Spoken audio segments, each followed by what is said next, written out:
Imagine this: you're working late in an office, the hum of fluorescent lights overhead, the ticking of a clock echoing through the quiet halls. Suddenly, the lights begin to flicker violently. Drawers slam shut on their own. A typewriter starts typing without a human touch. Phones ring with no one on the line. Is it just electrical malfunction, or something far more sinister?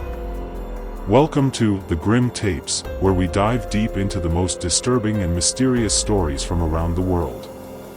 In today's chilling journey, we explore one of the most infamous and well-documented paranormal cases in modern European history, the Poltergeist of Rosenheim. This is not just a ghost story. It's a documented, multi-witness, scientifically investigated case that rattled the very foundations of belief and skepticism alike.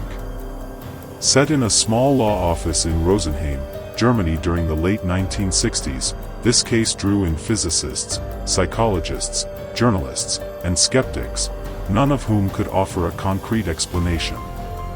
So settle in. Turn off the lights. Lock the doors.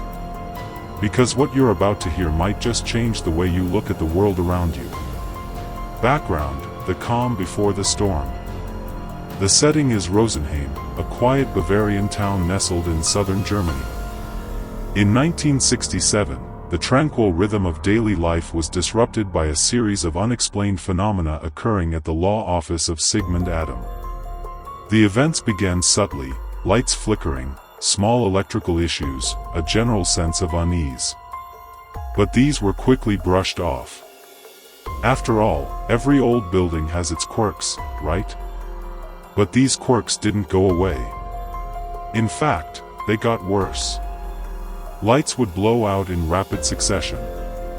Fuses would inexplicably short-circuit, not once or twice, but multiple times a day. Typewriters would begin to jam and type on their own. Phones rang constantly, often with no one on the other end. The office was becoming a place of fear. The activity was so persistent and disruptive that it began to affect the staff's productivity and mental well-being. But what was causing it? Witnesses and first-hand accounts. Nearly every employee in the office experienced something inexplicable. Most notably, a young 19-year-old secretary named Anne-Marie Schneider seemed to be at the center of the chaos. Wherever she went, the activity intensified. Witnesses recall chairs moving on their own, filing cabinets swinging open violently, and objects being thrown across rooms with no visible force. The phenomenon wasn't limited to visual disturbances. The phones reportedly made up to 46 phantom calls to the speaking clock in one day. The disturbances were so frequent and unnerving that Adam was forced to involve the local electric company, suspecting an electrical fault. What they discovered, however, defied explanation. The scientific investigation begins. Enter Dr. Hans Bender, a respected parapsychologist from the University of Freiburg, who took a deep interest in the case. Accompanied by physicists and engineers, Dr. Bender began to investigate the strange occurrences with rigorous documentation and scientific methods. What they found was astonishing. Measuring instruments detected no electrical faults. Voltage irregularities occurred only when Anne-Marie was present. Seismographs were set up to detect vibrations, yet no logical cause could be found for the movement of objects.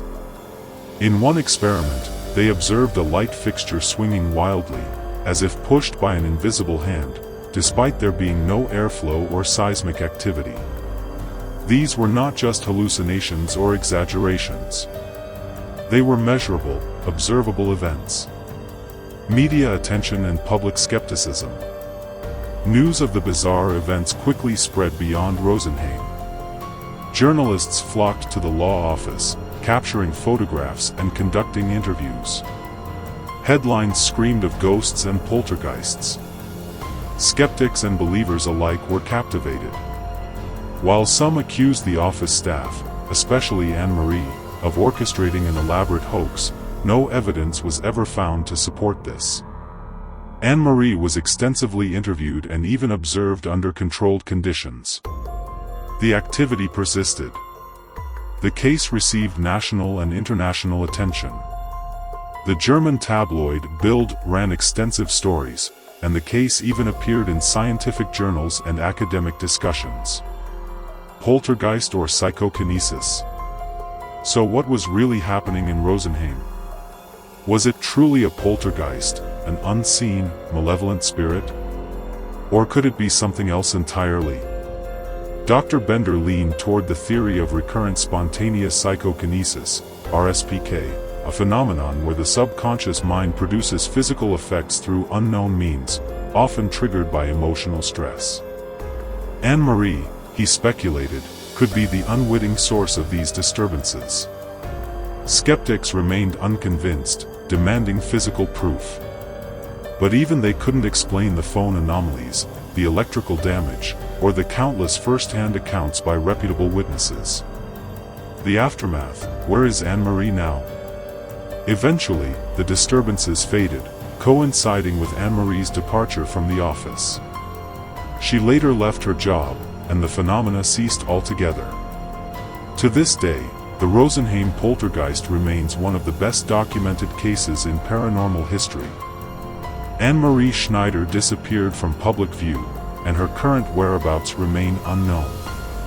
Was she a victim, a medium, or simply in the wrong place at the wrong time? The Rosenheim case continues to baffle investigators and researchers. Some suggest government cover-ups, citing the strange absence of official conclusions. Others propose psychological explanations, calling it mass hysteria. But the documented energy readings, the photographs, and the interviews tell a different story, one that suggests something genuinely unexplainable occurred in that modest German law office. What stands out is how meticulously this case was documented. Unlike many ghost stories passed down through whispers and folklore, this one had scientists, journalists, and engineers watching it unfold in real time. So what do you think? Was the Rosenheim poltergeist a real paranormal event, or was it an elaborate psychological phenomenon? Could our minds be capable of such incredible, unexplained power, or are there forces beyond comprehension still lurking in the shadows of our modern world? Let us know what you believe in the comments below. Have you ever experienced anything you just couldn't explain? Share your story. If you enjoyed this deep dive into the mysterious, don't forget to like this video and subscribe to The Grim Tapes for more true horror and paranormal content. Hit the bell icon so you never miss an upload. We bring you stories that blur the line between reality and nightmare, fact and folklore. Join us in unraveling the dark corners of our world. Until next time, stay curious and stay cautious.